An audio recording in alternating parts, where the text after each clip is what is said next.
আমি মনে করি না যে বিদেশি আসলে আমাদের টাকা নিয়ে চলে যাবে, এটা এই ধারণাটা ভুল। এখানে যে জিনিসটা আসে সেটা হচ্ছে technology, management, inflow of resources, and will can learn from that. সব ক্ষেত্রে একটা ইন্ডাস্ট্রিয়াল আসলেও সেই জিনিসগুলো হয়। যে কথাটা নিয়ে আমাদের চিফ অ্যাডভাইজার সাহেব বলছিলেন চিটাগং পোর্টকে নিয়ে, যে পোর্টটা যদি আজকে যদি বিদেশিরা যদি নিয়ে এসে 10 বছর 20 বছর থেকে এটাকে যদি ঠিক মতো করে দিয়ে যায়, পরে তো আমরাই এটাকে নেব, এবং আমরা যে দক্ষতা অর্জন করব, যে ম্যানেজমেন্ট স্কিলটা অর্জন করব, সেটা দিয়ে কিন্তু আমরাই হয়তো ভবিষ্যতে অন্য দেশের পোর্ট চালাতে পারব। এই যে পরিবর্তনগুলো, এগুলো তো ওয়েলকাম করতে হবে। আমরা যদি সব কিছু মনে করি যে আমরাই সব কিছু আমাদের টেকনোলজি দিয়ে আমরা করতে পারবো, হবে না।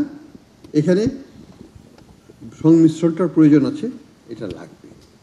দ্বিতীয়ত হচ্ছে যে এটা আমাদের একটা ফাইন্যান্সিয়াল ইনক্লুশনের একটা পার্ট। আমরা যে অন্তর্ভুক্তিমূলক আর্থিক ব্যবস্থা গড়ে তুলতে যাচ্ছি, সেখানে আমরা চাচ্ছি প্রত্যেকটা বাংলাদেশি স্কুল লেভেল থেকে তারা যেন ব্যাংকিং খাতের সাথে, আর্থিক খাতের সাথে একটা সম্পৃক্ততা গড়ে তোলে, এবং সেই প্রচেষ্টা আমরা নিয়েছি। আমরা ইতিমধ্যেই ব্যাংকগুলোর কাছ থেকে সহযোগিতা পাচ্ছি, এবং আমরা বলছি প্রত্যেকটা ব্যাংকে একটা করে স্কুলকে অ্যাডাপ্ট করে নিতে।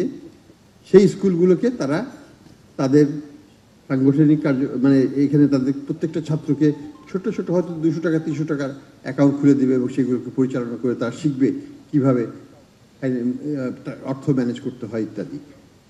তো বাংলাদেশের আর্থিক খাতের যে আমাদের অন্তর্ভুক্তি, সেখানে আমরা অনেক পিছিয়ে আছি, অগ্রগতি হওয়া সত্ত্বেও অনেক পিছিয়ে আছি, আরও অনেক দূর যেতে হবে।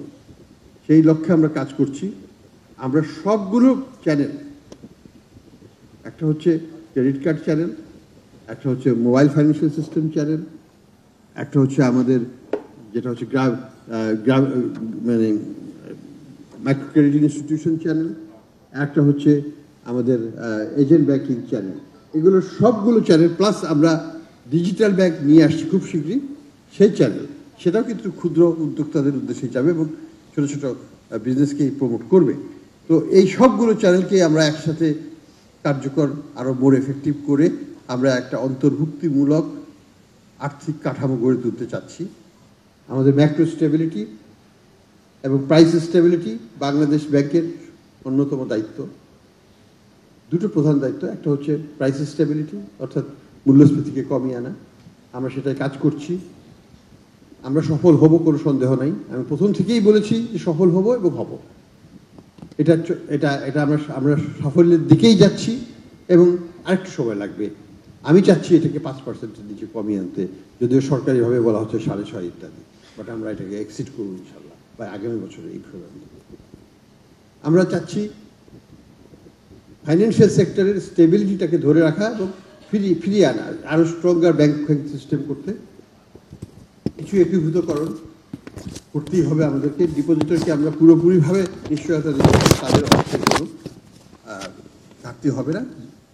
যে যেখানে আছেন সেখানেই থাকুন, আমরা আপনাদেরকে দেখব এবং এই খাতটাকে আমরা পুনর্গঠন করব। হয়তো কয়েক বছর সময় লাগবে, কিন্তু আমরা শুরু করতে যাচ্ছি এখন।